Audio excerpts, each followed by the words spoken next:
దైవారాధన దీపారాధనతోనే ఆరంభమవుతుంది. ఒక చిన్న దీపం అనంతమైన వెలుగును ప్రసరింపజేస్తుంది.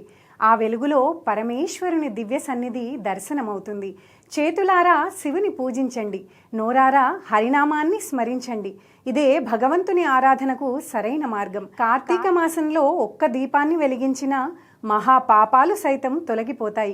అలాంటి పవిత్ర కార్తీక మాసంలో భక్తి టీవీ కోటి దీపోత్సవంలో పాల్గొనడం ద్వారా అనంత కోటి పుణ్యఫలాలు కలుగుతాయి అనేది ఎంతోమంది జగద్గురువుల మాట.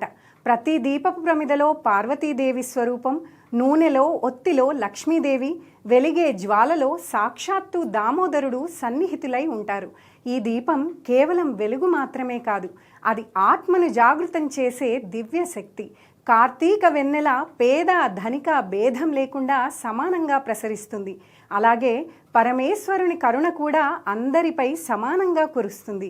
ఈ పవిత్ర క్షణంలో భక్తి టీవీ ఆహ్వానిస్తోంది. కోటి దీపోత్సవంలో భాగమై దైవ సన్నిధిలో మునిగి తేలండి. ఈ దివ్య కార్యక్రమం హైదరాబాద్లోని ఎన్టీఆర్ గ్రౌండ్స్ వద్ద నవంబర్ 1 నుంచి 13 వరకు ఘనంగా జరగనుంది. లక్షలాది భక్తులతో కలిసి సామూహిక దీపారాధనలో పాల్గొని ఆ పరమేశ్వరుని అనుగ్రహాన్ని పొందండి. కార్తీక మాసంలో ఈ అనుపమాన అవకాశాన్ని సద్వినియోగం చేసుకోండి. భక్తి టీవీ కోటి దీపోత్సవంలో మీరు భాగమవ్వండి.